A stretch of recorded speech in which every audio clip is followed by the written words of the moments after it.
Howdy folks, Dave here at Thunder Mesa Studio with an update on the ongoing refurbishment and reimagining of the On30 Thunder Mesa Mining Company layout. I announced some pretty significant changes to the layout back in November of 2023, and since that time I've been keeping busy breaking down the sections of the layout which will not be reused in the new plan and preserving all of the structures and track components and even some of the larger pieces of scenery. Over the past few days, I've been tackling Zocalo Plaza and the far back corner of the railroad.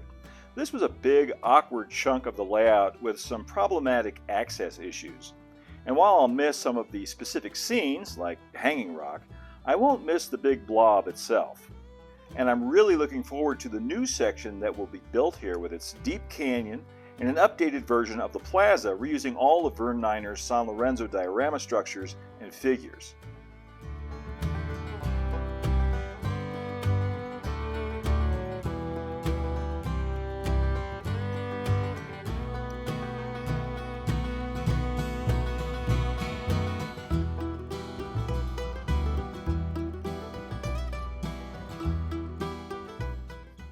And now I'm almost to the point where new construction can begin, with just the town of Thunder Mesa itself remaining to be removed and preserved so it can be flipped around and placed on the other side of the aisle.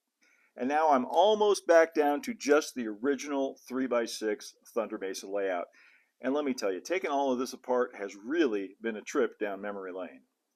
For example, removing pieces of scenery, I rediscovered holes that I had cut in the layout deck for a turntable in not one, not two, but actually three separate locations, basically relocating the planned feature every time the layout evolved and grew a little bit bigger. The most recent one was right here underneath where the mission used to be. So those of you who have been following this project for years, I mean, it's been going on for 12 years on various different sites. I would thank you so much for one thing, but you know that I do change my mind about future plans from time to time. In fact, I think I even said when I announced this redesign that plans can and will change. And plans have already changed. If you watched my video on the Goldfield and Calico, you know that I'm spinning off Calico Mountain and the entire town of Calico into its own separate Mojave Desert themed On30 layout, just across the aisle from Thunder Mesa, but existing in the same fictional railroad universe. Now, while I am super excited about that decision, it did leave a rather gaping hole in the plans for Thunder Mesa 2.0 with a big empty space where Calico was supposed to go. And it also left the On18 line up here at Big Thunder Camp with no place to go.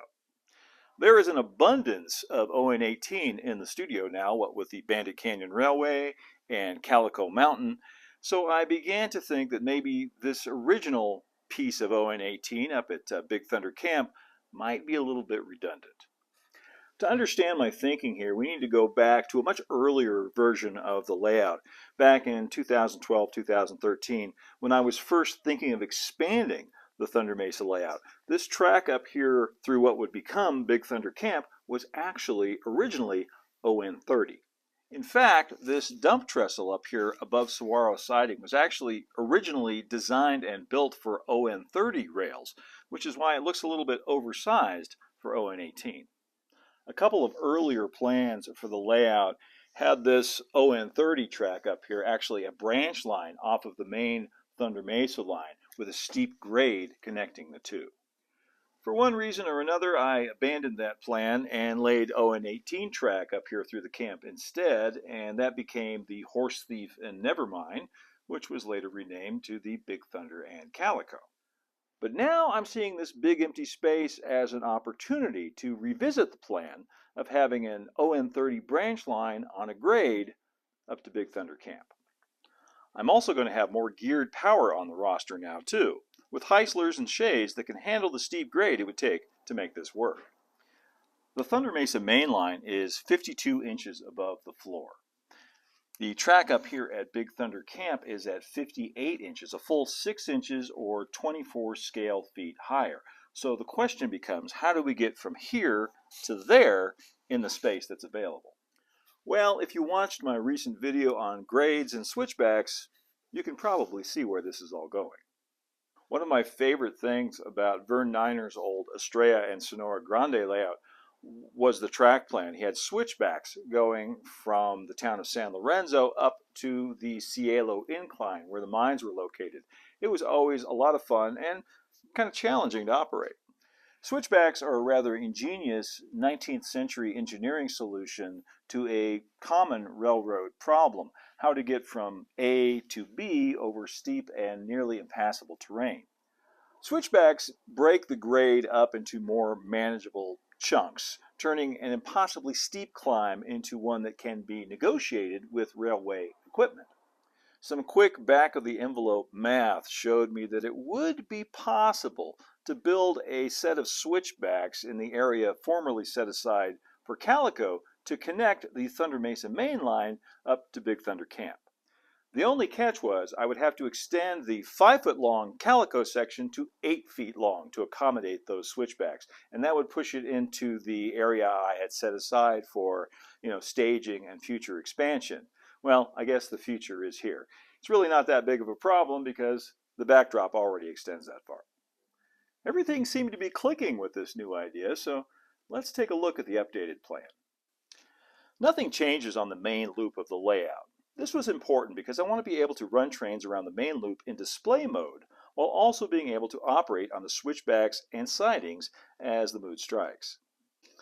Coming off of the switch that formerly led to Calico, we start up a mild 3% grade. Across the roaring waters of Cascade Canyon, we continue forward to just beyond the next switch and then stop. This track will eventually continue beyond the tunnel to a staging yard, but for now, we throw the locomotive into reverse and back up a steeper 4% grade, all the way onto a dead-end trestle high above the canyon. This is the end of the first switchback, and we've already climbed 3 inches above the base elevation of the main line. The black numbers in white circles indicate track elevation in inches. Throwing the switch and pulling forward, we continue up the next switchback, still at a 4% grade. The switchback tails are a little over 27 inches long past the turnout points, and the grade sections are about 25 inches long. This will allow for a locomotive and a few short cars to make the climb. Backing up the next leg, we're now at the 5-inch elevation mark, where we have the choice of pulling forward into the little mining town of Rainbow Ridge, which I was very happy to bring back, by the way, or to continue in reverse up the final stretch of 4% grade and on to the Big Thunder mine at 6 inches above the main line. Note that Rainbow Ridge now has a 36-foot turntable at one end, employing one of my favorite little track planning tricks that I happily stole from John Allen: a turntable that can double as a switch for the runaround track. Of course, shays can run just fine in either forward or reverse, but some of the early rod locomotives might want to turn facing forward for the run up to Big Thunder Camp. Rainbow Ridge will be restored to better than its former glory, now serving a real purpose as the rail line's high country outpost. Tall pines and mountain scenery will contrast with the red rock desert look on other parts of the layout. Cascade Canyon will be my nod to Disneyland's Cascade Peak, where the colorful mine trains from Rainbow Ridge once traveled before the days of Big Thunder Mountain. So I guess if you're keeping track, you could call this new plan Thunder Mesa 2.1. But I'm just going to call it Thunder Mesa 2025 going forward, because that's the year I would really like to have all of this done. And realistically, other changes will probably happen between now and then, so 2.0, 2.1, 2.2, whatever you want to call it, it's all just still Thunder Mesa Reimagined. So all of this means there will no longer be any ON18 on the Thunder Mesa layout. But like I said, that's okay because there's still an awful lot of it to play with here in the studio. Sometimes you have to give something up to get something better, and I honestly do think this is a better plan from both a conceptual and an operational standpoint. I really like how all of this is coming full circle and returning to the original concept of a branch line up to the mines. And I'm very excited about the operational opportunities that this represents.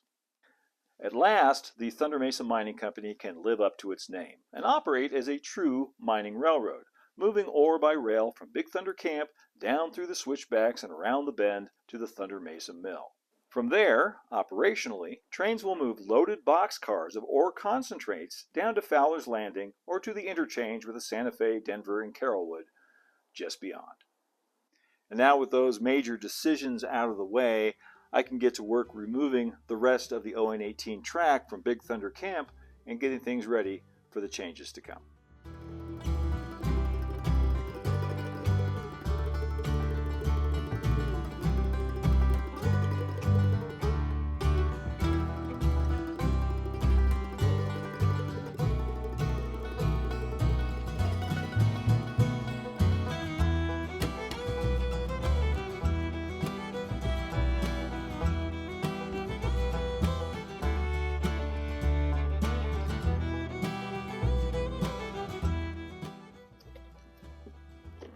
Go.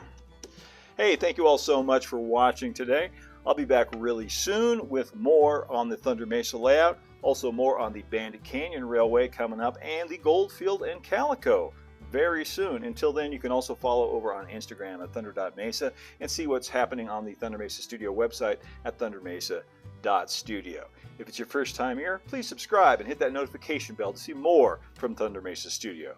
As always, a huge shout out and thank you to our members and patrons who make these videos possible. Couldn't do it without you guys. Until next time, keep moving forward, my friends. Adios for now.